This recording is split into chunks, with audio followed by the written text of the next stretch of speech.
ನನಗೆ ಸಂಶಯ ಜಾಸ್ತಿ. ನೀವು ಈಗ ನಮ್ಮ ಸಾಮರ್ಥ್ಯನ ವರ್ಧಿಸಿಕೊಳ್ಳೋ ಬಗ್ಗೆ ಮಾತಾಡಿದ್ರಿ. ಆದ್ರೆ ಇದನ್ನ ಶುರು ಮಾಡೋದು ಹೇಗೆ? IITಯಿಂದ ಶುರು.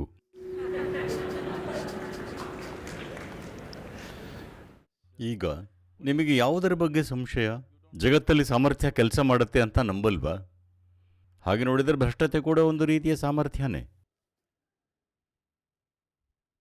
ನಾನು ಜೋಕ್ ಮಾಡಿದ್ದು. ಸರಿ, ಅದು ಜೋಕ್ ಆಗಿತ್ತು. ಈಗ ನನ್ನ ಸಾಮರ್ಥ್ಯನ ವರ್ಧಿಸೋದು ಹೇಗೆ ನೋಡಿ. ನೀವೀಗ ಓಡಬೇಕು ಅಂದ್ಕೊಳ್ಳಿ. ಒಂದು ರೇಸ್ನಲ್ಲಿ ಇದ್ದೀರಿ ಅಂದ್ಕೊಳ್ಳಿ. 100 ಮೀಟರ್ ಓಡಬೇಕು. ಈಗ ತಕ್ಷಣ ನೀವು ಓಡೋದ್ರ ಮೇಲೆ ಕೆಲಸ ಮಾಡಲ್ಲ. ನೀವು ನಿಮ್ಮ ಕಾಲು, ಶ್ವಾಸಕೋಶ, ಸ್ನಾಯುಗಳ ಮೇಲೆ ಕೆಲಸ ಮಾಡಬೇಕು ಅಲ್ವಾ? ಈಗ ನೀವು ಅದ್ಭುತ ಇಂಜಿನಿಯರ್ ಆಗಬೇಕಂದ್ರೆ ಇಂಥ ಸಂಸ್ಥೆ ಒಂದು ಹಂತದಲ್ಲಿ ಅದಕ್ಕೆ ಅತ್ಯಂತ ಮಹತ್ವವಾಗತ್ತೆ, ನಿಜ. ಆದರೆ ಎಷ್ಟೆಲ್ಲ ಜನರು ಇಲ್ಲಿಗೆ ಬಂದು ಹೋಗಿದ್ದಾರೆ, ಎಲ್ಲರೂ ಅದ್ಭುತ ಇಂಜಿನಿಯರ್ ಆಗಲ್ಲ. ಇದು ನೂರಾರು ಅದ್ಭುತ ಇಂಜಿನಿಯರ್ಗಳನ್ನು ನಿರ್ಮಿಸಿದ್ರೂ ಸಹ ಎಲ್ಲರೂ ಕೂಡ ಹಾಗಾಗಲ್ಲ. ಯಾಕಂದರೆ ವೈಯಕ್ತಿಕ ಮನೋವೃತ್ತಿ, ಸಾಮರ್ಥ್ಯ ಇತ್ಯಾದಿ ಸಂಗತಿಗಳಿಂದಾಗಿ ಆಗತ್ತೆ ಅಲ್ವಾ? ಆದರೆ ಸಂಸ್ಥೆ ಏನೆಲ್ಲ ಮಾಡೋಕ್ಕೆ ಸಾಧ್ಯನೋ ಅದನ್ನು ಮಾಡ್ತಿದೆ. ನೀವು ಮಾಡಬೇಕಿರೋ ಅತ್ಯಂತ ಮುಖ್ಯ ಸಂಗತಿ ಅಂದರೆ ನಿಮ್ಮ ದೈಹಿಕ ಮತ್ತು ಮಾನಸಿಕ ಸಾಮರ್ಥ್ಯನ ವರ್ಧಿಸಿಕೊಳ್ಬೇಕು. ನೀವು ಒಳ್ಳೆ ಇಂಜಿನಿಯರ್ ಆಗಬೇಕಂದ್ರೆ ಚೆನ್ನಾಗಿ ಕೆಲಸ ಮಾಡೋ ಮೆದುಳು ಬೇಕು. ಇಂಜಿನಿಯರಿಂಗ್ನ ಡಿಗ್ರಿ ಇದ್ದರೆ ಅದರಿಂದ ನಿಮಗೊಂದು ಕೆಲಸ ಸಿಗಬಹುದು, ಆದರೆ ಅದು ಯಶಸ್ಸನ್ನು ತಂದುಕೊಡಲ್ಲ ಅಲ್ವಾ? ಮೆದುಳು ಕೆಲಸ ಮಾಡ್ತಿರ್ಬೇಕಂದ್ರೆ ಇಂಜಿನಿಯರಿಂಗ್ ಡಿಗ್ರಿ ಅದನ್ನು ನಿಷ್ಕ್ರಿಯಗೊಳಿಸಲ್ಲ. ಸಾಮಾನ್ಯವಾಗಿ ಜನರಿಗೆ ಡಿಗ್ರಿ ಸಿಕ್ಕ ಮೇಲೆ ಮೆದುಳು ಕೆಲಸ ಮಾಡಲ್ಲ. ಮೆದುಳನ್ನು ಬಳಸೋದು ಮುಗಿದಿದೆ, ಇನ್ನು ಜೀವಮಾನದುದ್ದಕ್ಕೂ ಅದಕ್ಕೆ ವಿಶ್ರಾಂತಿ ಕೊಡಬಹುದು ಅಂದ್ಕೋತಾರೆ. ಹಾಗಿರಲ್ಲ. ಇದಿರೋದು ನಿಮ್ಮ ಸಾಮರ್ಥ್ಯನ ವರ್ಧಿಸೋಕೆ. ಇದೊಂದು ಸಂಘಟಿತ ಪ್ರಯತ್ನ ಅಷ್ಟೇ.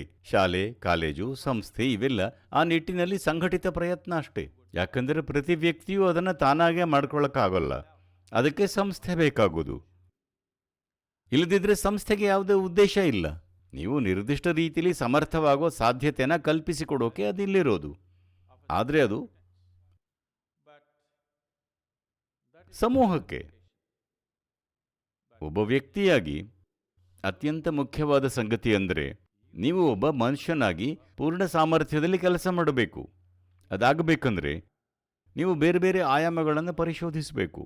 ದುರದೃಷ್ಟವಶಾತ್ ಆಂತರಿಕ ಒಳಿತಿಗಿರೋ ವಿಜ್ಞಾನ ಮತ್ತು ತಂತ್ರಜ್ಞಾನಗಳು ಸಾವಿರಾರು ವರ್ಷಗಳಿಂದ ಈ ಸಂಸ್ಕೃತಿಯ ಮುಖ್ಯ ಭಾಗವಾಗಿದ್ದರೂ ಇವತ್ತು ಹಲವು ಕಾರಣಗಳಿಂದ ಅದನ್ನು ಕಳ್ಕೊತಿದ್ದೀವಿ. ಯಾಕಂದರೆ ಯಾರನ್ನು ಅನುಕರಿಸೋಕೆ ನೋಡ್ತೀವಿ. ಟೋಪಿ ಹಾಕ್ಕೊಂಡಿರೋ ನಮ್ಮ ಅಜ್ಜನನ್ನು ಅನುಕರಿಸಲ್ಲ. ಬೇರೆ ದೇಶಗಳಲ್ಲಿರೋ ಹ್ಯಾಟ್ ಮಾರೋರನ್ನು ಅನುಕರಿಸೋಕೆ ನೋಡ್ತೀವಿ. ಅದರಿಂದಾಗಿ ಇವುಗಳನ್ನೆಲ್ಲ ಕಳ್ಕೊಳ್ತಿದ್ದೀವಿ. ಹಾಗಾಗಬಾರ್ದು.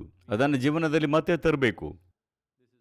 ಸ್ವತಃ ಸಂಸ್ಕೃತಿಯನ್ನು ರೂಪಿಸಿರೋ ರೀತಿಯಲ್ಲೇ ಇದು ಬಂದಿದೆ. ಇದೆಲ್ಲನೂ ಇರೋದು ಮನುಷ್ಯನ ಬಗ್ಗೆ. ಕೇವಲ ಈ ಸಂಸ್ಕೃತಿಯಲ್ಲಿ ಮಾತ್ರ. ಈ ಸಂಸ್ಕೃತಿಲಿ ಒಬ್ಬ ಅನಕ್ಷರಸ್ಥನಿಗೆ ಕೂಡ ತಾನು ಅಸ್ತಿತ್ವದ ಇನ್ನೊಂದು ಆಯಾಮಕ್ಕೆ ವಿಕಸಿತವಾಗಬಹುದು ಅನ್ನೋ ಅರಿವಿದೆ. ನಾನೀಗ ಒಂದು ಹಳ್ಳಿಗೆ ಹೋಗಿ ಒಬ್ಬ ಅನಕ್ಷರಸ್ಥ ರೈತನ ಹತ್ರ ಮಾತಾಡಿದರೆ ಅವನೇನು ಓದಿಲ್ಲ, ಏನು ಗೊತ್ತಿಲ್ಲ, ಇವುಗಳ ಬಗ್ಗೆ ಏನು ಕೇಳಿಲ್ಲ. ನಾನು ಅವನ ಹತ್ರ ಮಾತಾಡಿದರೆ ಅವನು ಬಂಗಾರದ ಕುದುರೆ ಅಥವಾ ಇನ್ನೇನೋ ಬೇಕು ಅಂತ ಕೇಳಲ್ಲ. ನನಗೆ ಮುಕ್ತಿ ಬೇಕು ಸ್ವಾಮಿ ಅಂತಾನೆ. ಅವನು ಪರಮ ಮುಕ್ತಿಯನ್ನು ಕೇಳ್ತಾನೆ. ಅವನಿಗೆ ಇದೆಲ್ಲ ಹೇಗೆ ಗೊತ್ತಾಯಿತು? ಜಗತ್ತಲ್ಲಿ ಬೇರೆ ಎಲ್ಲೂ ಇದು ಸಾಧ್ಯ ಇಲ್ಲ. ಜಗತ್ತಲ್ಲಿ ಇದು ಬೇರೆ ಎಲ್ಲೂ ಸಾಧ್ಯ ಇಲ್ಲ. ಒಬ್ಬ ಅನಕ್ಷರಸ್ಥ ತನ್ನ ಅಸ್ತಿತ್ವದ ಈಗಿನ ಆಯಾಮವನ್ನು ಮೀರಿ ಇನ್ನೊಂದು ಜಾಗಕ್ಕೆ ಹೋಗಬಹುದು ಅಂತ ಯೋಚಿಸಬಲ್ಲ. ಆ ಜಾಗ ಏನೇ ಆಗಿರಲಿ.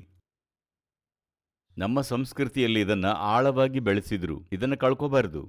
ಇದು ಒಂದು ವಿಚಾರವಷ್ಟೇ ಅಲ್ಲ, ಇದಕ್ಕೆ ತಂತ್ರಜ್ಞಾನಗಳಿವೆ. ದೇಹದ ಪ್ರಕ್ರಿಯೆಗಳಿಂದ, ಮನಸ್ಸಿನ ಪ್ರಕ್ರಿಯೆಗಳಿಂದ ಸ್ವತಂತ್ರರಾಗಿ ಅದರಿಂದ ಹೊರಗೆ ಕೂತು ಕೆಲಸ ಮಾಡಿದರೆ ಅದ್ಭುತವಾಗಿ ಕೆಲಸ ಮಾಡ್ತೀರಿ. ಸರಿನಾ? ನೀವು ಈ ದೇಹಾನ ಮತ್ತು ಮನಸ್ಸನ್ನು ಬಳಸೋಕೆ ಸಾಧ್ಯವಾಗೋದು ನೀವು ಅವುಗಳನ್ನು ನಾನು ಅಂತ ನೋಡದೇ ಇದ್ದಾಗ. ಇವು ಅತ್ಯಂತ ಪ್ರಬಲವಾದ ಸಾಧನಗಳು. ಇವುಗಳನ್ನು ನೀವು ಬಯಸಿದಂತೆ ಬಳಸಿಕೊಳ್ಳೋಕ್ಕಾಗೋದು ಅದರಿಂದ ನೀವೊಂದು ಅಂತರ ನಿರ್ಮಿಸಿಕೊಂಡಾಗ, ಈಗ ನೀವೊಂದು ಅದ್ಭುತ ಕಂಪ್ಯೂಟರ್, ಆದರೆ ಕೀಬೋರ್ಡ್ ಎಲ್ಲಿದೆ ಅಂತ ಗೊತ್ತಿಲ್ಲ, ಯೋಚಿಸೋಕ್ಕಾಗದೇ ಇದ್ದಾಗ ಇಲ್ಲಿ ಕರ್ಕೊಳ್ತೀರಿ. ಅದಿರೋದು ಅಲ್ಲಲ್ಲ. ಜನರನ್ನ ನೋಡಿದ್ದೀರಾ? ಏನೂ ಗೊತ್ತಾಗದೇ ಇದ್ದಾಗ ಇಲ್ಲಿ ಕರ್ಕೊಳ್ತಾರೆ. ಅದು ಹಾಗೆ ಕೆಲಸ ಮಾಡಲ್ಲ. ಆ ನಿಟ್ಟಿನಲ್ಲಿ ಒಂದಿಷ್ಟು ಹೆಜ್ಜೆಗಳನ್ನು ಇಡಬಹುದು. ನೀವೆಲ್ಲರೂ ಸಿದ್ಧರಿದ್ದರೆ ಇಲ್ಲೇ ಅದನ್ನು ನೀಡಬಹುದು.